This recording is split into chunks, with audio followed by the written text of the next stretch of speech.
अपने बेटे के लिए एक बूढ़ी माँ की दर्द भरी कहानी। 3 साल हो चुके थे बेटे को अपना घर छोड़कर विदेश में बसे हुए। इन 3 सालों में बूढ़ी माँ और ज़्यादा बूढ़ी हो गई थी। 75 वर्ष की उम्र में सुलोचना देवी की याददाश्त काफ़ी कमज़ोर होती जा रही थी। उन्हें रोज़मर्रा की चीज़ें याद न रहती, लेकिन जो उन्हें हमेशा याद रहता वह था उनका बेटा।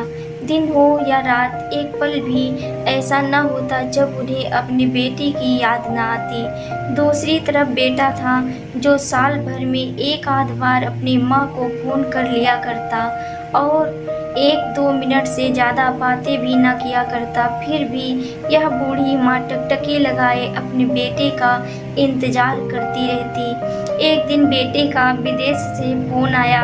हेलो हेलो, सुन रही हो ना माँ? अनिल बोल रहा हूँ, तुम्हारा बेटा। कैसी हो माँ? मैं ठीक हूँ बेटा। तुम, बहू और मेरा पोता कैसा है? माँ ने पूछा। सब अच्छे हैं माँ। मैं अगले हफ्ते गांव आ रहा हूँ माँ, तुम्हें लेने। अब हम सब साथ में ही लंदन में रहेंगे माँ। तुम्हारी बहू कह रही थी माँ को यहाँ पर लेकर आओ। बेचारी अकेली वहाँ परेशान होती होंगी, बेटे ने कहा। माँ की बूढ़ी सूखी आंखें आंसुओं से भीग गई। उसके कमजोर शरीर के नस नस में खुशी की लहर दौड़ गई। बेटे और बहू का अपने प्रति प्रेम देखकर माँ का मन खुशी से भर आया। बेटे ने आगे कहा, माँ तैयार रहना माँ, मुझे ज़्यादा दिन छुट्टियाँ नहीं हैं। जिस से जितने पैसे लेने हैं लेकर रखना, तब तक मैं प्रॉपर्टी डीलर से बात कर लेता हूँ घर के लिए। घर के लिए? माँ ने पूछा। हाँ माँ, गांव का घर हमें बेच देना पड़ेगा। अब हम साथ में ही रहने वाले हैं, तो वहाँ पर घर रखने का कोई मतलब नहीं है माँ, बेटे ने कहा। बुढ़ापे की वजह से ठीक से चलने में असक्षम माँ ने पूरे मोहल्ले में घूम घूम कर अपनी इस खुशखबरी को सबको सुनाया। सभी को खुशी हुई। सबको लगा माँ जी के आखिरी दिन अपने परिवार के साथ खुशी से बीत जाएंगे। घर वापस आकर माँ ने अपने घर के कोने कोने को ऐसे देखा जैसे वह अपने दूसरे बेटे को देख रही हूँ। देखे भी क्यों ना, उस घर को अपने बेटे से कम थोड़ी समझा था। अपने पति के साथ 40 साल यही तो बिताए थे, लेकिन अब मजबूर थी बुढ़ापे के आखिरी साल बेटे और बहू के साथ बिताना चाहती थी।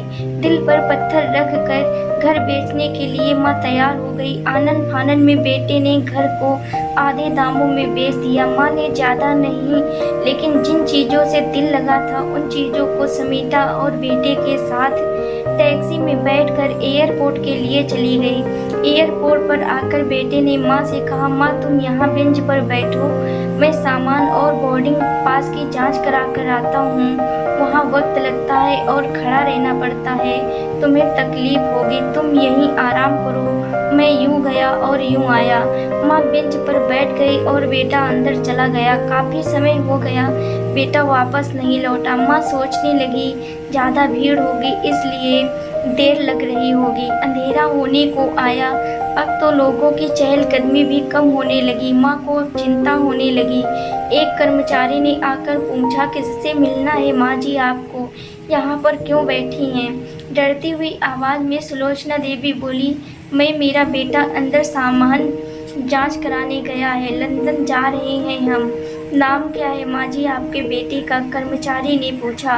अनिल नाम है मेरे बेटे का, सुलोचना देवी ने बताया। कहा, माँ जी लंदन जाने वाली फ़्लाइट तो दोपहर में ही जा चुकी है और आपका बेटा भी उस फ्लाइट में बैठकर लंदन जा चुका है। अब आपके यहाँ बैठने का कोई मतलब नहीं है, आप भी अपने घर चली जाइए। क्या जा चुका है और मैं घर जाऊँ?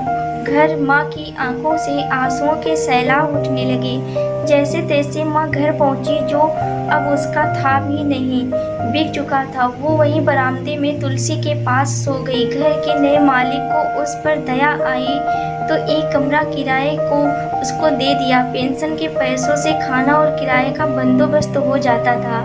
दिन बीतने लगे। कुछ दिनों बाद घर के नए मालिक ने सुलोचना देवी से कहा, माँ जी, आप अपने रिश्तेदारों के यहाँ जाकर क्यों नहीं रहती? इस उम्र में आपके लिए वही अच्छा होगा। अच्छा तो होगा, लेकिन अगर मेरा बेटा वापस आया तो उसका ख्याल कौन रखेगा? मेरा बेटा बहुत भोला है, उसे अपना ख्याल रखना बिल्कुल नहीं आता। मैं कहीं नहीं जाऊंगी, क्या पता कब उसे मेरी ज़रूरत पड़ जाए। माँ ने कहा। माँ की यह बातें सुनकर मेरी आंखों में आंसू आ गए। मित्रों, आप सभी से हाथ जोड़कर विनती है, अपने माता पिता की सेवा करना और उनके साथ बुरा बर्ताव कभी मत करना।